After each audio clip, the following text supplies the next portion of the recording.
Kalau wujud kita kerana semata-mata Allah wujud, dia kata teori ni lah. Disebabkan Allah wujud, maka wujud makhluk automatik. Macam lampu karen ni. Petik switch ada cahaya, petik switch ada cahaya, tutup switch hilang cahaya. Maka tidak ada penciptaan. Makhluk itu lahir ataupun melimpah. Seperti yang mereka guna teori imanasi ni. Melimpah daripada Tuhan tanpa ada kehendak maupun kudrah daripada Tuhan. Dia hanya melahirkan ataupun dia memitosiskan ataupun memiosiskan makhluk. Kan? Seolah macam itulah nak kata. Kan? Makhluk seolah-olahnya berevolusi daripada Tuhan. Sebab tu nak banding Ibn Sina dengan Karl Marx.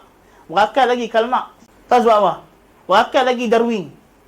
Darwin ni lagi berakal daripada Ibn Sina. Darwin kata makhluk berevolusi daripada mikroorganisma. Makhluk. Ibn Sina kata makhluk ni berevolusi daripada Tuhan. Ada ke betul? Kita tak tahu apa Ibn Sina. Kan? Suka Ibn Sina. Kan? Sebut Darwin lah. Kan? Darwin memang kapiak lah. Dia tak ada zahirkan Islam. Memang dia mengaku dia Yahudi apa semua. Kan?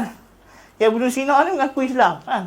Jadi ini kaedah yang ketiga kita kena faham. Bahawasanya dia kata nama Allah Subhanahu Wa Ta'ala, jikalau ia melibatkan nama yang berbentuk muta'addi, transitif, yang ini mengandungi fi'il, nama tersebut mengandungi sifat fi'il, maka dia mengisbatkan tiga perkara. Yang pertama, nama itu sendiri Ar-Razzaq. Yang kedua, sifat itu Ar-Razq.